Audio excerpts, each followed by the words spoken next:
Este es un mensaje del pastor John MacArthur, traducido y predicado en español para el mundo de habla hispana. Por favor, abra su Biblia en 1 Corintios 12. El título de nuestro mensaje de esta noche es El cuerpo de Cristo. El cuerpo de Cristo. En los últimos años se ha hablado mucho sobre este tema en particular, y en el marco del cristianismo hoy en día existe una rebelión contra las denominaciones y contra la iglesia organizada, y también un énfasis extremo en el cuerpo de Cristo con un formato no estructural. Ninguna organización de ningún tipo, en absoluto. Y por supuesto, creo que eso ha ido demasiado lejos, ya que en el Nuevo Testamento las estructuras organizacionales estaban muy claramente definidas. Obviamente, había ancianos, presbíteros y obispos. Por supuesto, todos eran lo mismo, significa pastores. No es una jerarquía. También había diáconos que ministraban. Había ancianos ordenados en cada ciudad. Había quienes tenían a su cargo el cuidado del rebaño. Había un grado de organización determinado, que era necesario para asegurar que cada rebaño en particular tuviera un pastor y tuviera a quien le ministrara. Existía un mínimo de organización. Y últimamente se ha contendido mucho la idea del cuerpo de Cristo, y de manera clara, lo más triste de toda la discusión es la ignorancia del tema por parte de la mayoría de la gente, cuando es, de hecho, tal vez el tema más importante para comprender las relaciones cristianas. No sabemos realmente dónde pertenecemos o quiénes somos sin entender el concepto del cuerpo de Cristo. Y cuando lo entendemos, no solo comprendemos nuestra obligación para con Dios y la relación con Él a través de Cristo, sino también nuestra obligación y relación con todos los demás creyentes en el mundo, y que nuestros ministerios deben estar juntos, por lo cual es muy estratégico que entendamos el concepto del cuerpo de Cristo. En la actualidad, existen tantas organizaciones y estructuras que es cierto que la verdadera iglesia a menudo se pierde en la niebla, y muchas de las principales denominaciones no son más que grandes grupos de personas que quieren reunirse en torno a algo distinto que Jesucristo. Lamentablemente, ese es el caso. Y simplemente existen como una estructura organizacional sin vida, sin ningún tipo de función apropiada en relación con Jesucristo. Y en muchos casos están aisladas. ¿Qué es la iglesia? ¿Qué somos nosotros, el cuerpo de Cristo? ¿Qué significa eso? Bueno, antes de mirar específicamente al cuerpo de Cristo, quiero que veamos exactamente qué somos como iglesia, mirando varias metáforas dadas en el Nuevo Testamento. Algunas de estas metáforas provienen del Antiguo Testamento. 3 son muy dominantes. Si están tomando notas, querrán anotarlas. 3 metáforas muy dominantes que el Nuevo Testamento usa para describir a la iglesia, que también son metáforas del Antiguo Testamento para describir a Israel, y son la novia, la viña y el rebaño. Cada una de estas metáforas era una designación del Antiguo Testamento de Israel. Israel era la novia de Dios, la viña de Dios y el rebaño de Dios. Todas ellas se repiten en el Nuevo Testamento. Nosotros somos la novia de Cristo. Somos las ramas de las cuales Él es la vid. Y también somos su rebaño, del cual Él es el pastor. En el Antiguo Testamento, Oseas nos dice que Dios contempló a Israel en su juventud. Dios tomó a Israel para sí mismo. Dios hizo un pacto matrimonial con Israel. Espiritualmente, Israel se convirtió en el pueblo que era la novia de Dios. Y desde ese momento tuvo que lidiar con la infidelidad continua de Israel, los actos continuos de adulterio espiritual de Israel, quien incesantemente fue tras otros dioses. Israel, dice Oseas, era verdaderamente una mujer infiel. También en el Nuevo Testamento, la iglesia es vista como una vid, tal como se nos ve como una novia.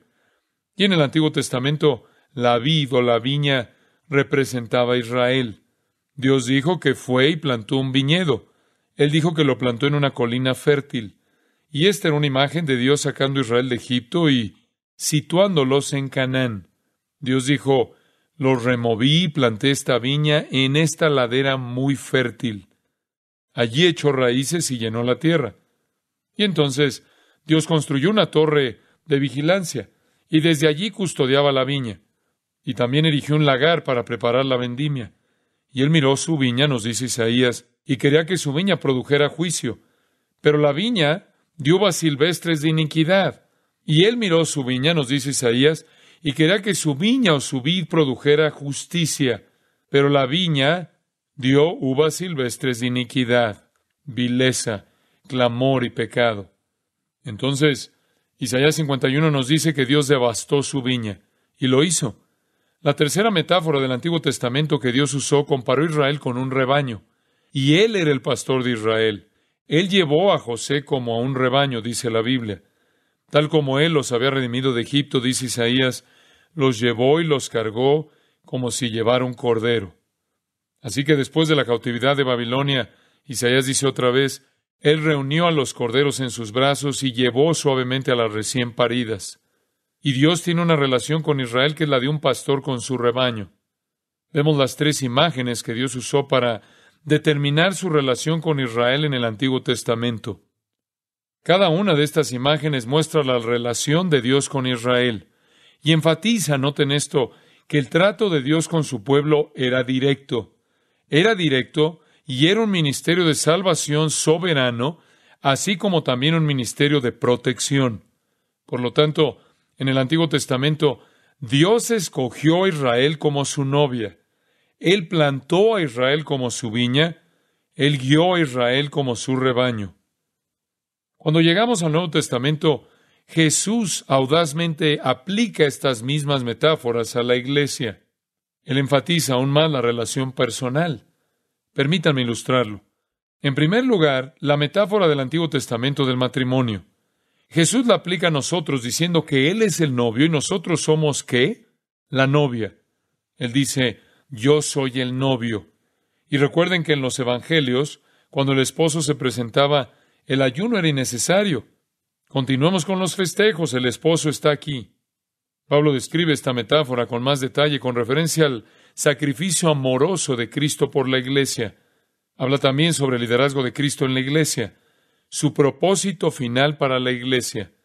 Cristo ha tomado a la iglesia como una novia, y este es el libro de Efesios, a fin de presentársela a sí mismo una iglesia gloriosa, que no tuviese mancha, ni arruga, ni cosa semejante, sino que fuese santa y sin mancha.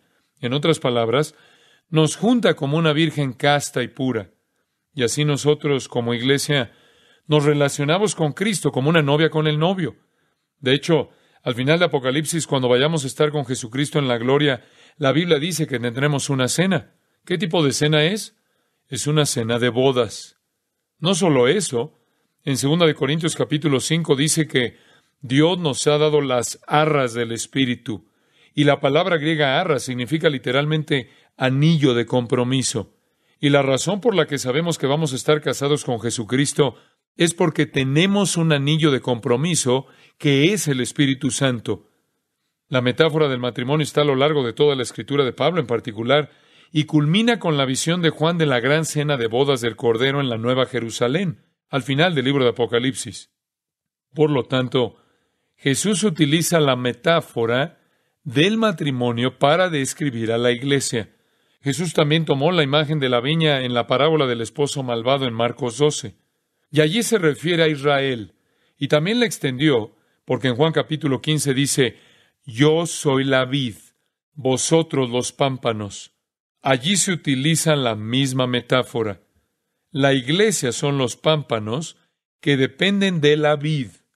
Debemos permanecer en él y tenemos que estar sujetos a la purificación del viñador. Nosotros somos las ramas y él es la vid. Y así, Jesús usó la metáfora de la vid, pero no se detuvo ahí. También utilizó la metáfora del pastor. Juan 10, somos un rebaño. Mis ovejas oyen mi voz y yo las conozco y ellas me siguen. Y Jesús es el buen pastor. Él va al desierto para salvar a tan solo una de sus ovejas perdidas. Él da su vida por las ovejas. Él conduce a las ovejas a buenos pastos. Las protege de los lobos. Esta metáfora se expande a lo largo de todo el Nuevo Testamento. Estas son las tres metáforas básicas del Antiguo Testamento que Jesús aplicó para la iglesia. Estas son las principales. Hay otras 4. Estas son las principales que se encuentran en el Antiguo Testamento. Hay otras 4 a las que se alude en el Antiguo Testamento que Cristo también utiliza o que el Nuevo Testamento aplica a la iglesia. Y son las siguientes. El pueblo de Dios también es un reino. Y un reino es un dominio donde alguien es soberano. Y nosotros, amados hijos, hermanos, hijos de Dios, hermanos de Cristo, estamos bajo el dominio del gobierno de Dios y de Cristo. En estos momentos, estamos literalmente en su reino espiritual en el sentido de que Él nos rige. Somos un reino. Por ejemplo, Pablo dice en Colosenses 1:13, el cual nos ha librado de la potestad de las tinieblas y trasladado al reino de su amado Hijo. Así es, su querido Hijo. Y Cristo ejerce su dominio sobre nosotros por medio del Espíritu Santo. Si usted lee cuidadosamente entre líneas, eso es lo que se está diciendo. Esto es lo que dice Romanos 14:17. Porque el reino de Dios no es comida ni bebida, sino justicia, paz y gozo en el Espíritu Santo. Somos literalmente un reino.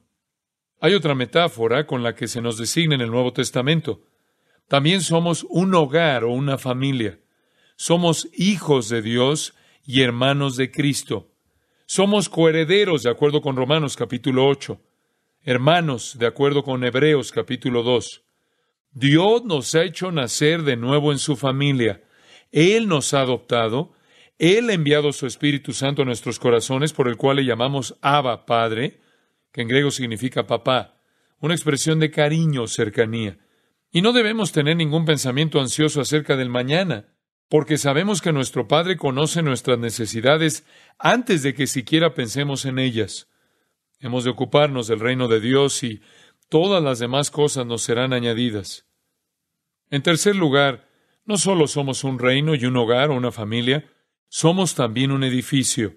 La iglesia es un edificio no hecho con manos, por cierto, sin embargo, una construcción. ¿Quién es nuestro sostén? Pablo dijo, porque nadie puede poner otro fundamento que el que está puesto, el cual es Jesucristo.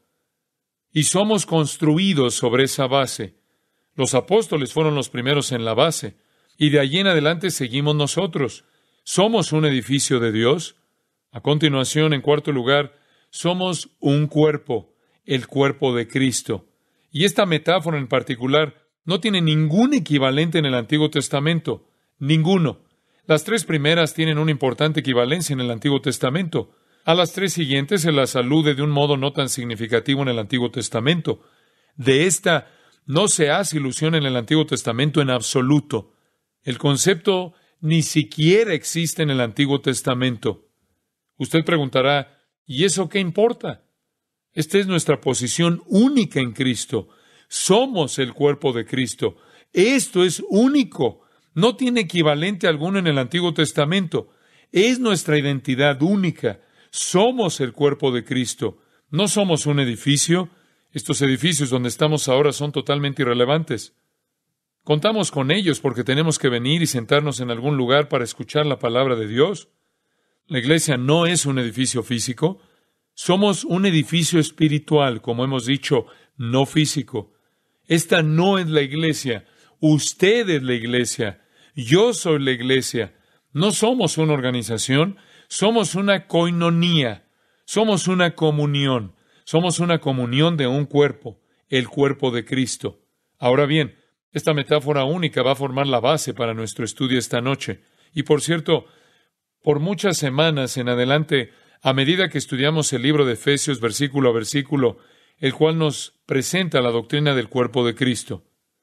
Antes de que vayamos a Efesios, veamos lo que dice Primera de Corintios 12. Quiero que vean 3 cosas sobre el cuerpo, y le explicaremos lo que el cuerpo de Cristo significa. Esto es estratégico y quiero que pongan mucha atención. Quiero que observen 3 cosas. 3 cosas que caracterizan al cuerpo y que están completamente explicadas. 3 cosas que caracterizan al cuerpo y que están explicadas de manera detallada en el capítulo 12.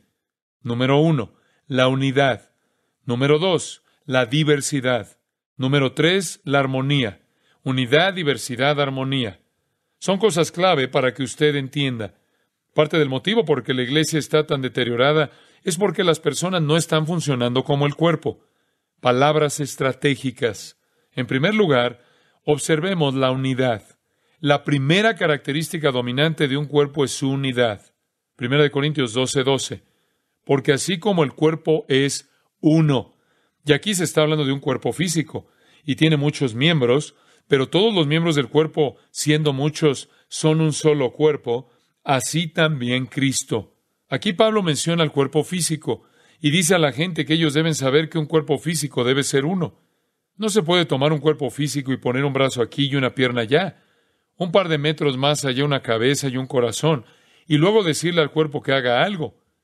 No se le puede decir a los miembros desconectados, únanse y funcionen. Un cuerpo es una unidad o no existe.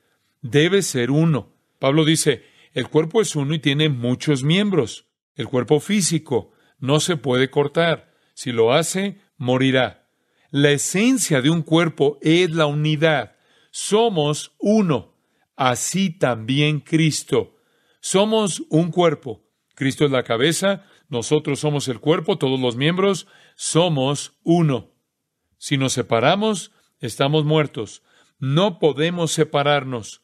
¿Funcionamos como una unidad o no funcionamos? Somos uno. Y Cristo es la cabeza del cuerpo, de la cual proviene toda la instrucción, todo el poder cerebral, toda la energía y todos los recursos para hacer que cada parte del cuerpo funcione. La cabeza es la vida. Usted puede cortar la mano y el brazo, y la cabeza mantendrá la vida. Y usted puede cortar partes del cuerpo y la vida continúa ahí. Pero si le corta la cabeza, la vida se acaba. Y lo mismo es cierto en el cuerpo de Cristo. Una analogía perfecta. Cristo, nuestra cabeza, es la fuente de nuestra vida. Efesios 5:23, Pablo dice, Cristo es cabeza de la iglesia. En Colosenses 1:18 dijo, y Él es la cabeza del cuerpo que es la iglesia. Cristo es la cabeza. Cristo es la cabeza. Algunas personas piensan que son la cabeza. Piensan que son la cabeza de la iglesia. Conozco un hombre que tiene ese título. Él no es la cabeza de la iglesia. Jesucristo es cabeza de la iglesia. Todos los creyentes son uno en Él. Un solo cuerpo. Una unidad. Recibimos todos los recursos, todas nuestras fuerzas, toda nuestra sabiduría y nuestras instrucciones de la misma cabeza. Noten el versículo 13. Así es como uno pasa a formar parte del cuerpo. ¿Cómo comienza el cuerpo, la unidad del cuerpo? Versículo 13. Porque por un solo espíritu fuimos todos bautizados en un cuerpo. Noten cuántas veces se usa la palabra uno. Versículo 12, 2 veces. Versículo 13, 3 veces. ¿No cree que él quería enfatizar la unidad en esta lista? Porque por un solo espíritu fuimos todos bautizados en un cuerpo, sean judíos o griegos, sean esclavos o libres, y a todos se nos dio a beber de un mismo espíritu. Somos uno. Y la salvación es el punto inicial de nuestra unidad. Todos llegamos al cuerpo por el mismo espíritu. Todos llegamos de la misma manera. ¿Cuál? Jesucristo, una puerta. Jesucristo. Estamos en un solo cuerpo porque todos fuimos bautizados por un solo espíritu en un mismo cuerpo. Y ahora tenemos ese mismo espíritu morando en nosotros. Versículo 13. Por un solo espíritu fuimos todos bautizados en un cuerpo. ¿Qué dice la gente que es el bautismo del Espíritu Santo? En este versículo está claramente definido. Es el Espíritu Santo de Dios colocando al creyente en el cuerpo de Cristo. Eso es exactamente lo que dice ahí. Por un solo espíritu fuimos todos bautizados en un cuerpo. Usted entró en el cuerpo de Cristo en el momento de la salvación al ser colocado allí por la energía del Espíritu. Desde el momento en que usted recibió a Jesucristo, usted formó parte de ese único cuerpo y fue puesto allí por ese mismo Espíritu. No solo se le colocó en ese lugar, el versículo 13 dice que también tiene el mismo Espíritu que mora en nosotros. A todos se nos ha dado a beber de un mismo espíritu. ¿Se da cuenta que está haciendo hincapié en nuestra unidad? Ese es el punto. Está haciendo hincapié en nuestra unidad. Hemos nacido del Espíritu, ¿no es cierto? Nosotros ponemos la fe en Jesucristo. Hemos nacido del Espíritu. Por el mismo Espíritu colocados en el cuerpo de Cristo. Al ser colocados en el cuerpo de Cristo, se nos dio el mismo Espíritu. El Espíritu nos ha redimido por la fe en Cristo. El Espíritu hace realmente el trabajo de regeneración. El Espíritu nos regenera, nos coloca en el cuerpo de Cristo, viene a morar en nosotros. Usted se pregunta si en todos los cristianos vive el Espíritu Santo. Délo por seguro. Es un hecho. Romanos 8:9 lo dice. Si alguno no tiene el Espíritu de Cristo, no es de él. No existe el creyente que no tenga el Espíritu Santo. No existe tal cosa. Si alguno no tiene el Espíritu de Cristo, no es de él. Inviértalo. Si usted le pertenece a él, usted tiene el Espíritu Santo. Recibe el Espíritu Santo, primero que nada. Él lo ha regenerado, colocado en el cuerpo. Entonces usted le recibió, bebió de él. Él vino dentro de usted. Él vino a usted. Él vino a su interior. Ahora, ¿ve que nuestra unidad está sujeta en el Espíritu? Por eso Pablo dice en Efesios 4:3 que tenemos la unidad del Espíritu. Debido a que es el mismo Espíritu quien nos regenera, nos bautiza en el cuerpo y mora en nosotros. Nuestra unidad entonces no se basa en una base de denominación artificial. No se basa en el hecho de que solo somos todos creyentes en Cristo. Se basa en el hecho de que hemos sido identificados por el trabajo de un solo Espíritu. Ese es el punto de nuestra unidad. Tenemos un solo Espíritu. Él es el mismo tanto en mí como en usted. Mismo Espíritu. Llegué a Jesucristo, creí en Él, fui regenerado por el mismo Espíritu y de la misma manera colocado en el mismo cuerpo por el mismo Espíritu, de la misma manera, habitado por el mismo Espíritu, de la misma manera que usted. Y por lo tanto, nuestra unidad está en el Espíritu. Es por eso que cuando un creyente opera en la carne, opera de manera contraria al buen funcionamiento del cuerpo, porque el cuerpo debe funcionar en la unidad del Espíritu. No hay otra manera de entrar en el cuerpo de Cristo, sino siendo bautizado en el cuerpo por el Espíritu. Y solo hay una manera de ser bautizado en el cuerpo por el Espíritu, y es siendo redimido por Jesucristo. Todos venimos de una manera por medio de un Salvador, por medio de un solo Espíritu, por solo una salvación, y así comienza nuestra unidad. En el cuerpo de Cristo, todos llegamos a través de la sangre de Jesucristo por el Espíritu de Dios. Así comenzamos con la unidad esencial. ¿No es interesante cómo una vez que todos hemos conseguido esa unidad y estamos en el cuerpo, nos dispersamos? Todos venimos de la misma manera. Experimentamos el mismo Espíritu, tenemos el mismo Espíritu que reside en nosotros y nos esparcimos. Y entonces pasamos todo nuestro ministerio tratando de poner el cuerpo junto, una vez más, para darnos cuenta de nuestra unidad. Somos uno solo. No existen cosas tales como los supersantos. No los hay. Un pastor dijo, la iglesia es tan fría y el cuerpo está tan muerto que cuando alguien llega con una temperatura de 37 grados centígrados, creemos que está enfermo. Creemos que tiene fiebre, pero es normal. Tranquilícenlo. Está fuera de control. Estar totalmente comprometidos con Jesucristo y totalmente absortos en el ministerio del Espíritu no es ser maravilloso, es ser normal. Usted vino por un espíritu a un cuerpo, al igual que el resto del mundo. Ese es el punto de nuestra unidad. No hay nadie que se pueda poner de pie en el cuerpo de Cristo y decir, yo llegué aquí de este modo, tú quédate allá abajo. No, venimos de la misma manera, y fue por gracia, no fue por obras. Si fuera por obras, todos nos estaríamos jactando, ¿no es así? Todos somos trofeos de la gracia, traídos al cuerpo de la misma manera. No tenemos nada de qué gloriarnos, nada de qué presumir, nada para ponernos de pie y decir, yo voy a enseñorearme de ti. Y la dicotomía entre los laicos y el clero no es bíblica. Yo no estoy por encima de usted, fuera de que esta plataforma tiene quizás 1 metro de altura. Esa es la única prominencia que tengo sobre usted. Y si le molesta, predicaré desde aquí abajo. Yo no soy alguien que está por encima de usted, y usted no es alguien que está por encima de otra persona y que está por debajo de otra persona. Somos uno. Entiéndalo. No hay jerarquía en el Nuevo Testamento. Hay diferentes dones, pero no hay jerarquía.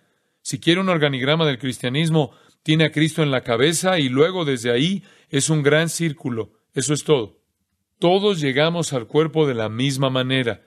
Todos somos trofeos de la gracia de Dios. No hay jerarquía. Todos somos uno. Recuérdelo. Hace unos minutos presentamos metáforas de la iglesia. ¿Ha notado cómo cada una de ellas, sin excepción, enfatiza la unidad? Observe esto. Somos una esposa con un marido. Somos un solo rebaño con un pastor. Somos un grupo de ramas de una vid. Somos un reino con un rey. Somos una familia con un solo padre. Somos un edificio con un cimiento. Somos un solo cuerpo con una sola cabeza, Jesucristo. Somos uno. La Biblia no distingue ramas gruesas y ramas delgadas, u ovejas cojas y ovejas extraordinarias. El mensaje del cuerpo de Cristo es el mensaje de unidad. Somos uno. Somos uno en Cristo. No hay lugar para la jerarquía. No hay lugar para la clase alta, la clase baja. Y le diré algo más. No existe tal cosa como un creyente aislado. No hay ningún creyente que sea parte del cuerpo que esté sentado aquí solo. Usted está en el cuerpo. Es parte de él tanto como yo o cualquier otra persona. No hay cosas tales como la clase superior y la clase inferior de cristianos. Y no hay ninguno que esté fuera del cuerpo. Todos ustedes están en el cuerpo. Solo para enfatizar su unidad, permítanme leer algo de la misma. Lo estudiaremos en las próximas semanas. Efesios 4:4. Un cuerpo y un espíritu, como fuisteis también llamados en una misma esperanza de vuestra vocación. Un Señor, una fe, un bautismo, un Dios y Padre de todos, el cual es sobre todos y por todos y en todos. Una. ¿Lo ve? Y me gusta esto. 1 Corintios capítulo 1, solo para ilustrar esto. ¿Saben lo que pasó en el cuerpo de Cristo en Corinto? Se dividieron y preguntaban, ¿con quién estás? Algunos decían que estaban con Apolos, otros con Pablo, otros con Cefas. Bueno, escuchen, yo sigo a Cristo. Siempre hay alguien así en la multitud. Así estaban en 1 Corintios 1:12. Quiero decir que cada uno de vosotros dice, yo soy de Pablo, y yo de Apolos, y yo de Cefas, y yo de Cristo. Luego, versículo 13, ¿acaso está dividido Cristo? ¿No ven qué tipo de sandez es esa? ¿Por qué están dividiendo al cuerpo? Ustedes no son seguidores de este o aquel. ¿Está dividido Cristo? Capítulo 3, versículo 21. Así que ninguno se gloríe en los hombres. Uno no va por ahí diciéndole sigo a él o a este otro. No se gloríe en eso, porque todo es vuestro. Sea Pablo, sea Apolo, sea Cefas, sea el mundo, sea la vida, sea la muerte, sea lo presente, sea lo porvenir. Todo es vuestro, y vosotros de Cristo, y Cristo de Dios. Acaben con esta división y regresen a la unidad. Una poderosa sección en el capítulo 3. Él dice que todo lo que uno se puede imaginar, las cosas por venir, la muerte, la vida, todo, es todo tuyo, eres uno. Usted es uno con Cristo y Cristo con Dios. Pablo hace hincapié en nuestra unidad.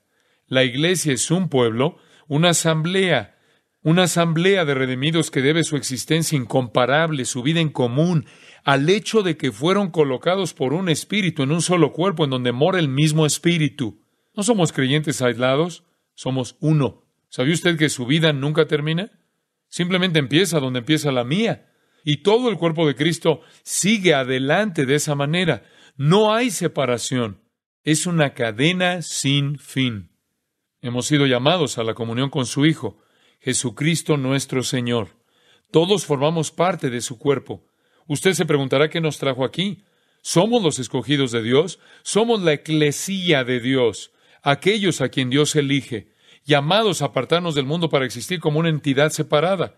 Su cuerpo, con Él a la cabeza, y debemos llevar una vida digna de su llamado, para que podamos llegar a ser en virtud y conducta lo que somos en estatus, escogidos, santos, separarnos, apartarnos para Él, su cuerpo. Entonces, la iglesia es, pues, el pueblo de Dios, escogidos y separados para existir para Él. Uno en santidad, uno en misión. Todos tenemos la misma misión, uno en sufrimiento y uno en gloria. Somos uno. Efesios 2:2, escuchen esto. En aquel tiempo estabais sin Cristo, alejados de la ciudadanía de Israel y ajenos a los pactos de la promesa, sin esperanza y sin Dios en el mundo. Pero ahora en Cristo Jesús, vosotros que en otro tiempo estabais lejos, habéis sido hechos cercanos por la sangre de Cristo, porque Él es nuestra paz, que de ambos pueblos hizo uno, que es judío y gentil, derribando la pared intermedia de separación, aboliendo en su carne las enemistades, la ley de los mandamientos expresados en ordenanzas, para crear en sí mismo de los dos un solo y nuevo hombre, haciendo la paz y mediante la cruz reconciliar con Dios a ambos en un solo cuerpo. Y luego continúa diciendo, porque por medio de Él los unos y los otros tenemos entrada por un mismo Espíritu al Padre. Somos uno. Gálatas 3:28, ya no hay judío ni griego, no hay esclavo ni libre, no hay varón ni mujer, porque todos vosotros sois uno en Cristo Jesús. Ninguna de esas distinciones existe en la iglesia en términos de nuestra posición en la bendición de Cristo. Somos este hombre nuevo, un cuerpo nuevo, el cuerpo de Cristo, algo nuevo. Antes no existía. Y Cristo ha abolido todas las barreras que nos hacen uno. Ha suprimido las barreras de nacionalidad, las barreras de raza, las barreras de clase, las barreras de sexo. Cada barrera ha sido abolida para formar a un hombre nuevo. Eso es algo glorioso. Somos uno. No importa quién eres, si amamos a Jesucristo, somos uno. Algunas personas no pueden entender esto. Piensan que existen cristianos aquí arriba y luego aquellos de clase baja. Eso no es así. Así que los días de la discriminación se han acabado. La iglesia que Cristo ha creado, encabezada por Cristo, no tolera las diferencias en absoluto. Ninguna. Hay algunos lugares en los que no se puede predicar este mensaje sin ser enviado a la cárcel. El apóstol Pablo nos repite el mensaje nuevamente en Romanos 10, 12 y 13. Porque no hay diferencia entre judío y griego, pues el mismo que es Señor de todos, es rico para con todos los que le invocan, porque todo aquel que invocar el nombre del Señor será salvo. Todas las barreras desaparecen. No hay barreras en Jesucristo.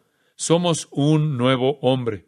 Y como resultado, todos los cristianos, ya sean judíos o gentiles, hombres o mujeres, esclavos o hombres libres, analfabetos, analfabetas, salvajes o griegos educados, sea cual fuera el caso, todos somos conciudadanos.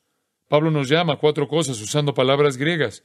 Nos llama conciudadanos, coherederos, miembros, copartícipes. Una unidad.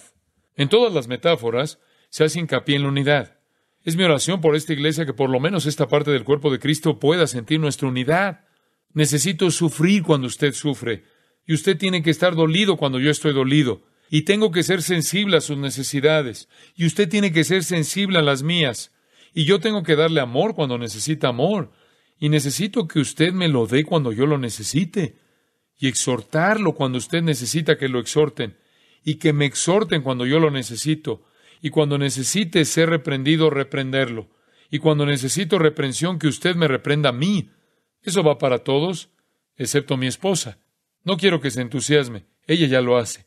Usted y yo tenemos que funcionar en conjunto, ser sensibles el uno por el otro. Usted no debe aislarse como cristiano. Debe entrar en la corriente del cuerpo de Cristo. Debe entrar en la corriente de la vida del cuerpo. Muchos cristianos hoy vienen a la iglesia el domingo por la mañana, se sientan y piensan que Dios se siente bendecido por su presencia aquí. Y no tienen el concepto de operar en la corriente de la vida del cuerpo, por lo que funcionan como miembros incapacitados y mutilan al cuerpo de Cristo. Y el resto de nosotros andamos cojeando, tratando de compensar sus incapacidades. Se debe estar en la corriente principal de la vida del cuerpo. Usted debe ser sensible a mí y yo tengo que ser sensible a usted. Somos uno. Esto es lo que quería Jesús, desesperadamente. Juan capítulo 17, un capítulo precioso. Una mirada al corazón de Jesucristo. Escúchenlo a Él orando a su Padre. Pongan atención por lo que Él ora. Podría haber orado por muchas cosas, pero oigan por lo que ora. Juan 17:20. Mas no ruego solamente por estos, sino también por los que han de creer en mí por la palabra de ellos. En otras palabras, no solo estoy orando por mis discípulos, estoy orando por los que han de creer en mí por la palabra de ellos en el futuro. Ahora, ¿por qué voy a orar? Versículo 21. Para que todos sean uno, como tú, oh Padre, en mí y yo en ti, extrasensibles el uno por el otro. Es tan hermoso que ellos también sean uno en nosotros, para que el mundo crea que tú me has enviado. ¿Saben lo que convencerá al mundo acerca de quién es Jesús? Cuando seamos uno, la gloria que me diste, yo les he dado, para que sean uno, así como nosotros somos uno. Él nos otorgó su gloria, para que pudiéramos ser uno, y su gloria es el Espíritu Santo. La presencia del Espíritu Santo es nuestro punto de unión, todos con el mismo Espíritu, que es nuestro enlace para la unidad. Yo en ellos y tú en mí, para que sean perfectos en unidad, para que el mundo conozca que tú me enviaste y que los has amado a ellos como también a mí me has amado. Cuando seamos uno, realmente eliminaremos la complacencia de este mundo. Si esta iglesia llegara a ser una en términos de la vida del cuerpo y comenzara a ministrar a las necesidades espirituales de los demás y sintiera una unidad extrasensible, el mundo nunca podría contra eso, debido a que liberaríamos la unidad del espíritu y toda la energía que eso incluye. Usted se preguntará cómo trabaja esta unidad. La clave está basada en la humildad. Vayamos a Filipenses 2:2. Jesús oró para que fuéramos uno. Pablo también deseaba lo mismo y los filipenses evidentemente no habían cumplido con esto. Quizás nos pueden dar un buen ejemplo de lo que necesitamos oír. Versículo 2, Pablo le dice a los filipenses, completad mi gozo, sintiendo lo mismo, teniendo el mismo amor, unánimes, sintiendo una misma cosa. ¿Ve lo que Pablo quiere que sean? Uno, solo sean uno. Tengan el mismo tipo de amor, el mismo amor. Sean uno, sean de un mismo sentir. ¿Qué sentir? Versículo 5.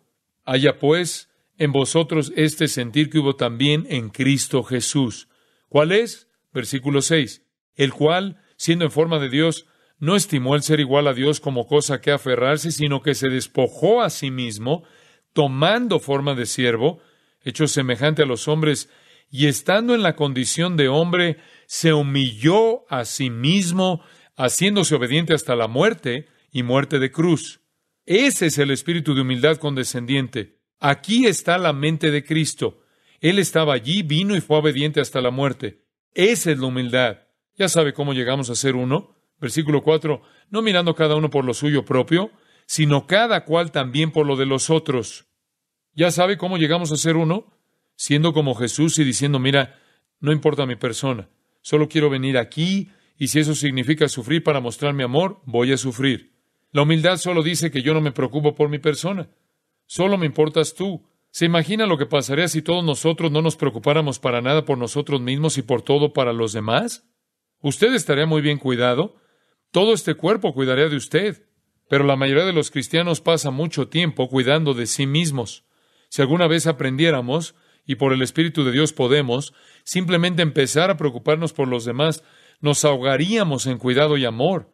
Es la mente de la humildad. Yo no importo. ¿Por qué debería preocuparme por mí mismo? Yo solo quiero cuidar de ti. No hay egos heridos, no se ofende a nadie. La mente de la humildad era la mente de Cristo. Cuando Cristo llegó aquí, nunca trató de mantener su ego. Le escupieron y ahí permaneció parado. Le clavaron en la cruz, colgaba de allí. No dijo que no podían hacerle eso a él, que no lo toleraría. La mente de la humildad dice que si esto significa tu salvación y si esto significa tu beneficio y tu bendición, voy a sufrir, porque solo me preocupo por ti. ¿Eso suena extraño? Tristemente, pero eso es lo que el concepto del cuerpo significa. Es cuidar del otro y no cuidar de uno mismo. ¿Lo sabía? De eso se trata. En Romanos 12:3 dice Pablo, digo pues, por la gracia que me es dada a cada cual que está entre vosotros, que no tenga más alto concepto de sí que el que debe tener, sino que piense de sí con cordura, conforme a la medida de la fe que Dios repartió a cada uno. Porque de la manera que en un cuerpo tenemos muchos miembros, pero no todos los miembros tienen la misma función, así nosotros, siendo muchos, somos un cuerpo en Cristo y todos miembros los unos de los otros. Todos estamos en el cuerpo de Cristo. ¿Cómo hacemos para obtener nuestra unidad? Al no pensar en mí, sino en ti. Usted no tiene que preocuparse acerca de su propio ego. Usted no tiene que preocuparse de sus pequeños problemas. Usted no tiene que ser tan egocéntrico en todos sus pensamientos que siempre sean acerca de usted. Simplemente extienda la mano y toque la vida de alguien y olvídese de sí mismo. Somos uno. Y el punto de fusión para nuestra unidad debe ser la humildad. Usted preguntará ¿hasta dónde? Usted podrá ser pisoteado. ¡Que le pisoteen! ¿Cree que Dios le puede restaurar? Sí. 1 Corintios 6. Espero que ninguno de ustedes esté en litigio en este momento. 1 Corintios capítulo 6 está a punto de ser devastado. 1 Corintios 6, 7 y 8 me encanta. Aquí Pablo está condenando a un cristiano que demanda a otro cristiano. Va a la corte y argumenta públicamente con él. Por cierto, es ya una falta en vosotros que tengáis pleitos entre vosotros mismos. ¿Por qué no sufrís más bien el agravio? ¿Por qué no sufrís más bien el ser defraudados? ¿Por qué no dejarme más bien ser defraudado? Solo aprenda que no podría importarle menos lo que le ha pasado. ¿Y quiere saber algo? Algún hermano le puede haber defraudado, pero algún otro hermano le va a ayudar, ya que una persona generosa y una persona cariñosa recibe lo que da y recibe de regreso el amor que entregó. Cristo es nuestra cabeza. Nosotros somos el cuerpo y estamos para servir el uno al otro en amor. La humildad es la clave. Hay una segunda clave como la humildad, y es el amor. Hay un versículo que es tan conmovedor, Juan 13:34, cuando Jesús dice, un mandamiento nuevo os doy, que os améis unos a otros. ¿Ahora ve lo que significa el amor? Al amor no le importa lo que pase. El amor no depende de las circunstancias. El amor solo se irradia hacia afuera, no importa lo que hagan. Eso es amor. El amor no elige. El amor está ahí. Todo el que se interponga en el camino recibe amor. Hay personas que dicen, yo amo a esa persona en el Señor, que es como decir que la odia. Es lo mismo, ¿no? No puede amar a alguien en el Señor. Usted la ama o no. Y Jesús dijo, esto no es una opción, este es un nuevo mandamiento. Usted dice, bueno, no tenemos la capacidad. Oh, sí. Romanos 5:5. El amor de Dios ha sido derramado en nuestros corazones. Un mandamiento nuevo os doy, que os améis unos a otros como yo os he amado, que también os améis unos a otros. Y cuidado con esto. En esto conocerán todos que sois mis discípulos, si tuviereis amor los unos con los otros. ¿Sabe usted cómo convencer al mundo de que Jesús es real y que realmente le amamos? La mayor evangelización en el mundo es tanto amor que el mundo no puede entenderlo. Si el principio que trae nuestra unidad es la humildad, la marca de nuestra unidad es el amor.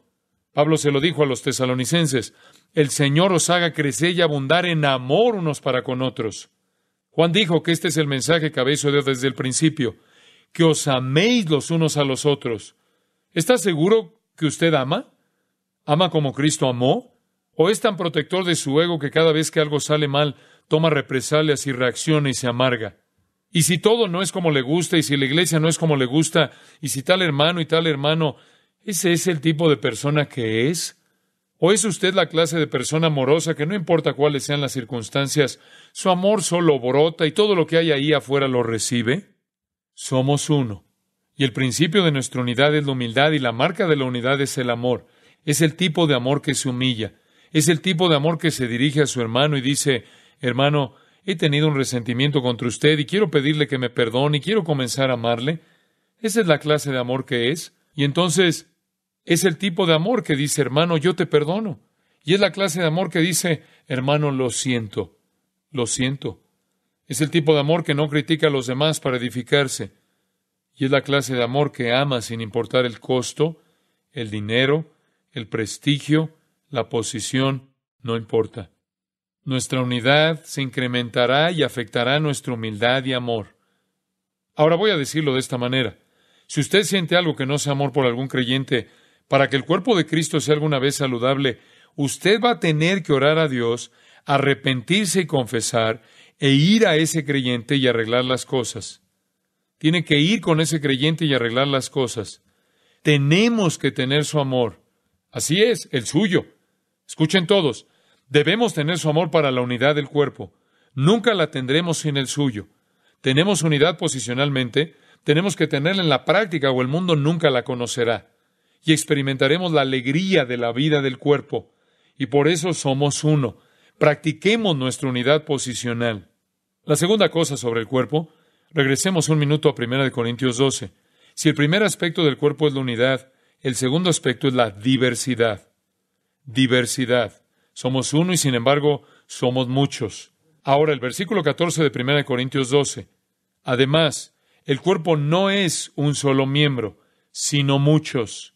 La unidad es nuestra base. La diversidad es cómo funcionamos. El cuerpo es uno, y sin embargo hay brazos y dedos y todas las diversas partes y oídos, ojos y todos los diferentes miembros del cuerpo, cada una claramente con una función única de funcionamiento, y sin embargo como uno solo. El versículo 14 dice, además, el cuerpo no es un solo miembro, sino muchos. Hay diversidad dentro del cuerpo. Todos somos diferentes. Romanos 12, teniendo diferentes dones según la gracia que nos es dada. En otras palabras, si Dios le da un don espiritual, Él le da la cantidad de fe para ponerlo a funcionar. ¿Se imagina lo que sucedería si Dios le hubiera dado un don en particular y no la fe para desempeñarlo? Sería frustrante. O si Dios le hubiera dado demasiada fe con respecto al don que Él le ha dado. Dios equipara la medida de la fe con los dones para que usted siempre tenga la cantidad exacta de fe para desarrollar el don adecuado. Estos van a ser breves, solo se los mencionaremos, pero la diversidad es importante. Todos tenemos dones diferentes. Vamos a hablar de los dones del Espíritu cuando estemos en Efesios, por lo que no vamos a agotar el tema. El versículo 4 de este capítulo. Permítanme que se los lea. Ahora bien, hay diversidad de dones. Estos no son talentos, no son habilidades innatas. Estos son dones otorgados por el Espíritu. Cuando usted se convierte en cristiano, Dios, a través de su Espíritu, le provee a usted un don específico. Son dados por el Espíritu dones divinos que usted posee. Hay diversidad de dones, pero el Espíritu es el mismo. Ahora podrá ver que el cuerpo necesita esto, ¿verdad? Tenemos que complementarnos. Nosotros no podemos ser todo, ¿no es cierto? Yo puedo hacer una cosa, usted puede hacer una cosa, alguien más puede hacer otra cosa y así nos ministramos por la salud del cuerpo. Cualquier órgano que no funciona mutila y paraliza el cuerpo. Hay diversidad de dones con el mismo Espíritu. Hay diversidad de ministerios, el mismo Señor. Hay diversidad de actividades, pero el mismo Dios. Es la diversidad en la unidad. Porque a éste es dada por el Espíritu palabra de sabiduría, a otro palabra de ciencia según el mismo Espíritu. Algunas personas lo tienen o lo aprenden. Ellos conocen la palabra de Dios. A otro, fe. ¿Sabe usted que la fe es un don dado por el Espíritu? Algunas personas tienen ese don, algunas personas no. Todos tenemos la fe para creer en Dios, pero algunos tienen el don de la fe, que es la fe más allá del tipo normal de fe. A otro, dones de sanidades, por el mismo Espíritu. A otro, el hacer milagros. A otro, profecía. A otro, discernimiento de espíritus.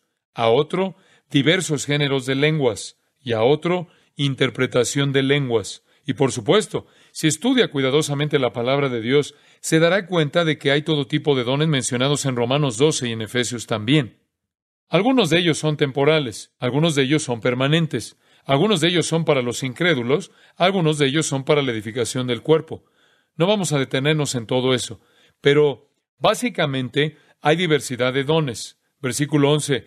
Pero todas estas cosas las hace uno y el mismo Espíritu, repartiendo a cada uno en particular como Él quiere, con el fin de permitir el funcionamiento en el cuerpo para que todos podamos ministrarnos unos a otros. Y para que yo pueda trabajar con usted y pueda hacer para usted lo que usted no puede ser, yo puedo instruirle a usted y tal vez usted pueda hacer algo ejerciendo otro don para mí. Todos podemos trabajar juntos. El Espíritu ha dividido los dones en un equilibrio hermoso. Y voy a decirlo de manera simple. Si usted no está utilizando su don, alguien está siendo estafado. Alguien está sufriendo. Efesios nos dice que incluso la diversidad de los dones conducirá a la unidad. ¿Lo sabía? Efesios 4, 11 y 12.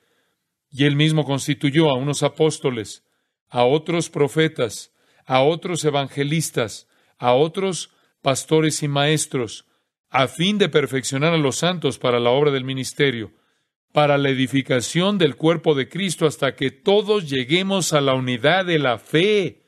Como verá, la diversidad de los dones trae unidad. Usted preguntará, ¿cómo? Bueno, a medida que todos nos ministramos unos a otros y todos estamos siendo ministrados y ejerciendo nuestros dones en un intercambio perfecto, estamos madurando todos juntos.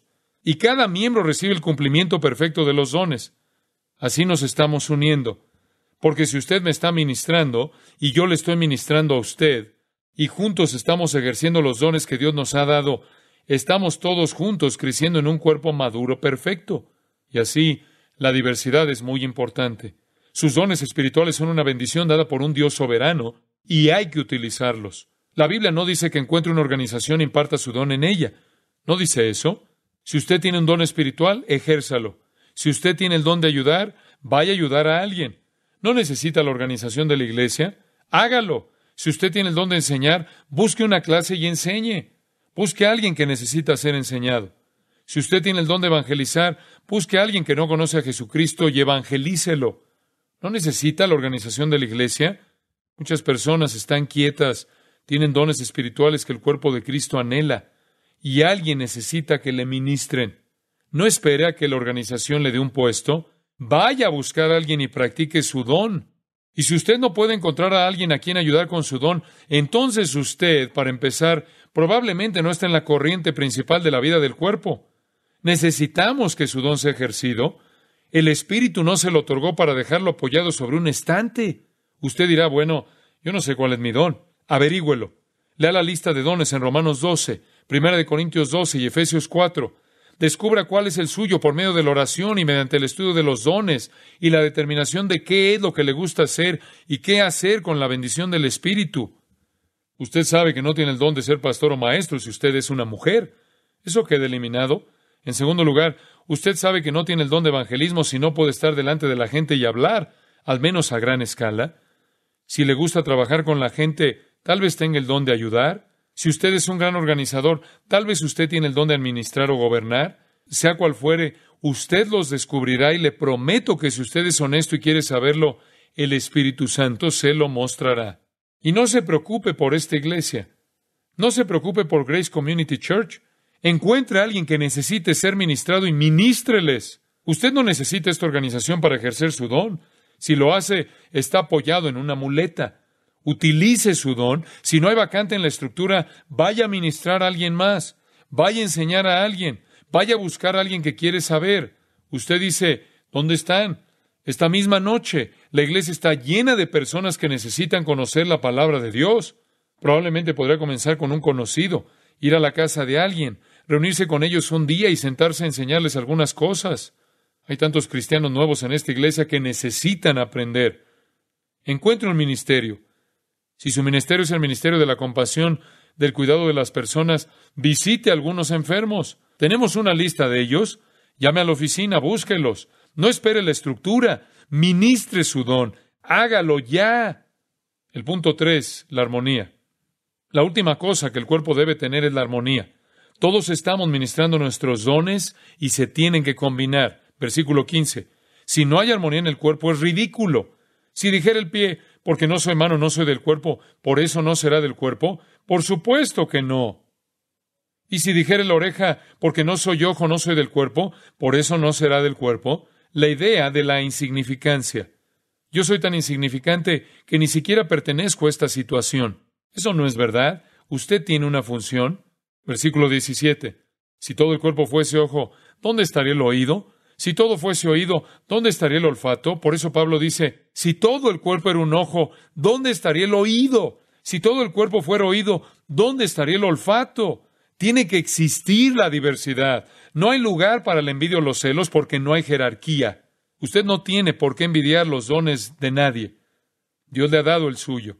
Son tan absolutamente 100% decisivos para la vida del cuerpo como el mío o el de cualquier otro. Y luego, en el versículo 18, mas ahora Dios ha colocado los miembros. Dios sabe lo que está haciendo, cada uno de ellos en el cuerpo como Él ha querido. Él tiene un plan maestro para la unidad. Y si todos fueran un solo miembro, ¿dónde estaría el cuerpo? Todos somos parte de un mismo cuerpo. Tenemos cosas que hacer. A continuación, la humildad es la clave. Versículo 21. Ni el ojo puede decir a la mano, no te necesito, ni tampoco la cabeza a los pies, no tengo necesidad de vosotros. Es la idea de señorío sobre el otro. Me gusta el versículo 22. Antes bien, los miembros del cuerpo que parecen más débiles son los más necesarios. En otras palabras, él dice, lo que sucede en el fondo es lo que puede ser realmente necesario. Así se aprende esto en el ministerio. Veo a gente que viene a Cristo y descubro que alguien ha estado trabajando con ellos. Algunos pies o manos en el cuerpo han estado trabajando. Yo soy la boca que se eleva y tiene la preeminencia, pero eso no prueba nada. Mi don no es más importante que el suyo. De hecho, tal vez sea menos necesario que el suyo. Versículo 23. Y aquellos del cuerpo que nos parecen menos dignos, a estos vestimos más dignamente, y los que nosotros son menos decorosos, se tratan con más decoro. Como los miembros que no son tan apuestos y elegantes, ellos son los que realmente están haciendo el trabajo. Eso realmente desarma a alguien que se jacta y dice que es realmente la parte más hermosa del cuerpo. Versículo 24. porque los que nosotros son más decorosos no tienen necesidad, pero Dios ordenó el cuerpo, dando más abundante honor al que le faltaba. Los órganos internos, que son feos, que no son para nada agradables, son la esencia de la vida. No son solo las cosas bellas, visibles. Es esa parte que hace el trabajo, que no es algo para mirar, pero funciona para mantener la vida en el cuerpo. Y tenemos que estar seguros de no recibir ese tipo de dicotomía. Versículo 25, para que no haya desavenencia en el cuerpo, sino que los miembros todos se preocupen los unos por los otros. No hay ninguna diferencia. De manera que si un miembro padece, todos los miembros se duelen con él. Y si un miembro recibe honra, todos los miembros con él se gozan. Usted es el cuerpo de Cristo en unidad, y los miembros en particular, diversos, están en armonía. No establezco una jerarquía. Tenemos que ser un cuerpo saludable. Debemos serlo. Debemos estar sanos y le necesitamos. No necesitamos más unidad estructural. No necesitamos más organización. Necesitamos más unidad del cuerpo, más ministerio del cuerpo. Eso es por lo que Jesús oró. Respondamos a su oración. Nuestra unidad es la unidad del Espíritu, no la unidad de una denominación o iglesia o organización. Y habrá verdadera unidad espiritual cuando nos humillemos, cuando miremos a todo hombre en las cosas de los demás, cuando amemos con un amor al que no le importa lo que nos suceda, y cuando empecemos a ministrar nuestros dones espirituales entre nosotros con armonía. Pido a Dios cada día que ese sea el caso aquí, y que el mundo nos mire y diga, sí, Jesús es real. Podemos decirlo a causa del amor que tienen. Padre, te damos gracias esta noche por estas palabras. Las hemos sintetizado un poco, Señor, pero tú sabes. Muchas gracias por enseñarnos sobre el cuerpo. ¡Qué gloriosa verdad es! Gracias por Jesús, quien es nuestra cabeza, de la cual surgen el poder, la energía, los recursos, la sabiduría y la atracción para este cuerpo. Oh Dios, enséñanos a actuar, enséñanos a funcionar, ayúdanos a ir y encontrar un lugar donde ministrar nuestro don. Que realmente podamos comenzar a trabajar para ti, para la salud del cuerpo, para que podamos estar tan unidos que establezcamos una antorcha que brinde llama en todo el mundo. Deseo que ore una breve oración conmigo. Cristo, reconozco mi lugar en el cuerpo. Quiero 3 cosas. En primer lugar, Cristo, enséñame a ser humilde. Número 2, enséñame a amar. Número 3, muéstrame mi don. Enséñame a usarlo. Enséñame a ser humilde, a amar, a conocer mi don y a usarlo. Usted puede tener más de uno. La mayoría de los cristianos lo tienen. Yo sé que el Espíritu de Dios honrará su oración. Le necesitamos. Desesperadamente, el cuerpo necesita que usted funcione, que sea sensible. Yo le necesito. Tenemos que trabajar juntos, cueste lo que cueste,